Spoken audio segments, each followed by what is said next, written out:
Why have we done it?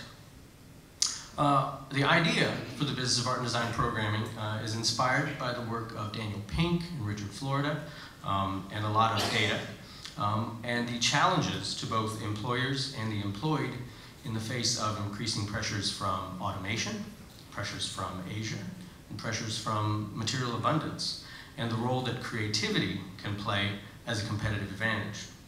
Daniel Pink famously put forward that the MFA is the new MBA, that is, that the Master of Fine Arts is the new Masters of Business Administration, and the heretofore soft skills that were associated with it are the new skills that help businesses rise above competitors. It's not that the MBA is no longer necessary, it's that the MBA is no longer sufficient. And we're preparing students for a new frontier. Consider this from Google CEO Eric Schmidt. He runs a small company you may have heard of. We, all of us in this room and beyond, create as much information in 2 days now as we did from the dawn of man through 2003. So the past of human history, all the information generated, we're regenerating every couple of days. Business and industry and educators wrestle with what to do with all this information.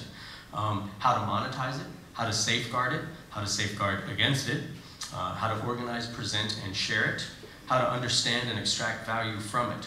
Those are both human challenges and business opportunities, and we believe creative, tech-savvy, and experienced design-oriented students are needed.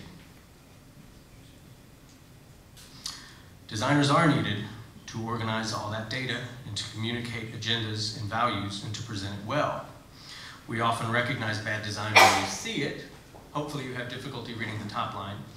I didn't want to make anything that was too egregious, but rather something, oh, I'll add a drop cap and a shadow and that'll make it fantastic. You kind of need to know what you're doing. With the prevalence of so much technology making design accessible to all, that doesn't necessarily mean that all should design without training. So we often recognize bad design when we see it, and often even we can't quite put our finger on what's wrong. Look at the Emma Willard School encourages you to possibly step into the slaughter by the misuse of a drop cap. But a brochure is no longer enough, is it? It used to be, did you have a brochure? Now you're behind if you don't have a website. Do you have a web presence? What is it? Are there videos of how to use your product or to train your employees? How easily can customers reach you? How connected are you to the opportunities that abound? And what about emerging technologies and new devices that provide new types of communication and new customer expectations? I just don't know how much it killed me to not put an Apple product up there. I was trying to be broad. So there's the Samsung Galaxy Tab, which actually looks pretty cool, I'm not gonna lie. Unless you think that it's just graphics that need communication help, how many of you remember this product design problem? While I think we all probably had reasonable expectations in terms of we should be able to program the VCR clock to tell us what time it is, many of us were not able to figure out exactly what the device expected back from us in terms of communication. What did it want? I don't know. And it's odd that we couldn't figure this out really because there was a bounty of easy to use and intuitive devices designed to assist you with this. It's a great mystery. I love this quote from David Kelly, the founder and chairman of IDEO, which has actually done a lot of research into the design of medical processes, medical services, as well as devices. It says, people need to demand that design performs for them and is special in their lives. If you can't make your GPS thing work in your car, there should be a riot. He and, I'm forgetting his name, but this gentleman who wrote The Design of Everyday Things, Norman someone, but they both talk about that often when a product doesn't work, we feel dumb, and it should be the other way around, that we recognize that in some way the product has failed us. Now, there are also problems where there are genuine human interface trouble, but in general, how many of our devices are designed to be as easy and intuitive as we would like them to be? We shouldn't be intimidated by technology. We should be inspired and very comfortable using technology. We focus on that with our students. And I submit to you that people will begin to riot when their expectations are not met, let alone exceeded, and their experience is anything less than delightful. Their experience of product, of service, and of utility. And what about technological advances in manufacturing that force adaptations in the way we do business, in the ways we can do business? Consider a complex model-making process that used to involve 6 months and $100,000, now involves just 6 weeks and a cost of $2,000.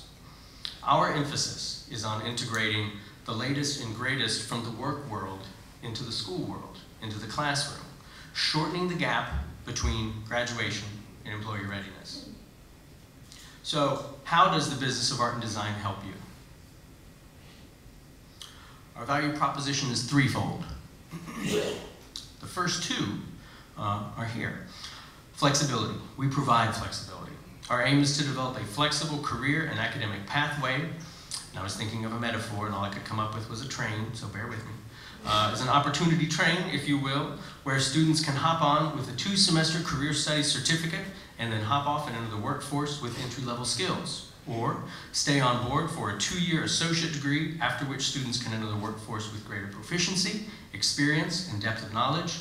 Or ride the train all the way to a 4-year institution through partnerships with VPI, GMIT Ladderfrac, and other partners, stay tuned, and beyond. We train our students to be flexible, and so is the Higher Education Center. We are very good at doing more with less, faster. And our students should assimilate easily into your business, comprehend your mission and your message, understand the technologies, and execute strategies to start adding value. We also provide empowerment.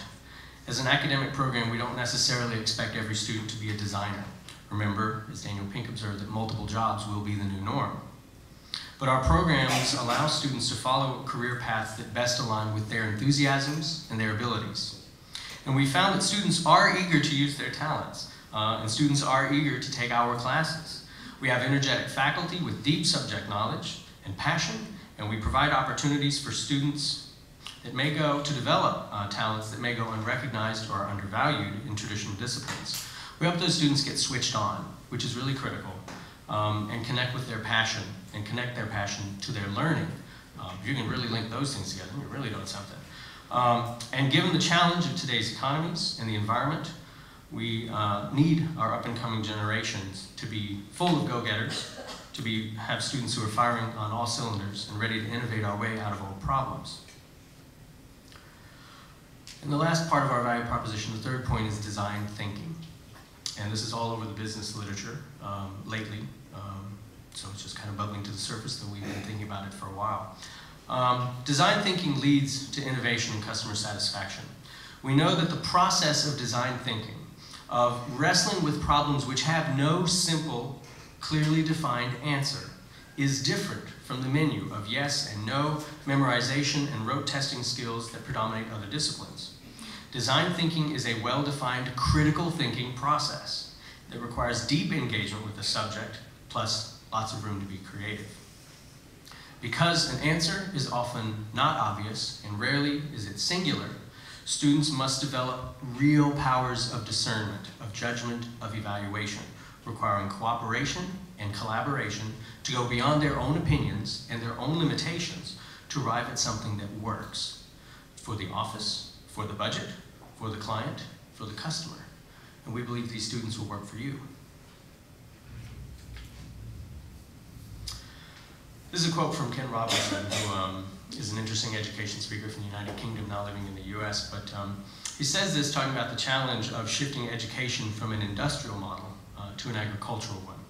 That all you can do, like a farmer, is to create the conditions under which they will begin to flourish, speaking of students. And he says this in the sense that, farmers don't really grow plants by running around and surgically attaching leaves and petals to stems. We don't really build a plant that way. What you do is you optimize the conditions for growth. You empower the seed to become the best plant that it can be. And I think that it's no accident that we are in tobacco country, amidst folks who know an awful lot about growing fantastic things well. And we've done so for a very long time, and I firmly believe that the seeds of our economic growth have already been planted in Southside Virginia. And what remains is for us to continue to nurture it and develop it. And I think that very soon we will reap a bumper crop of innovation and economic growth. And we're very happy to be part of that mission. Thank you.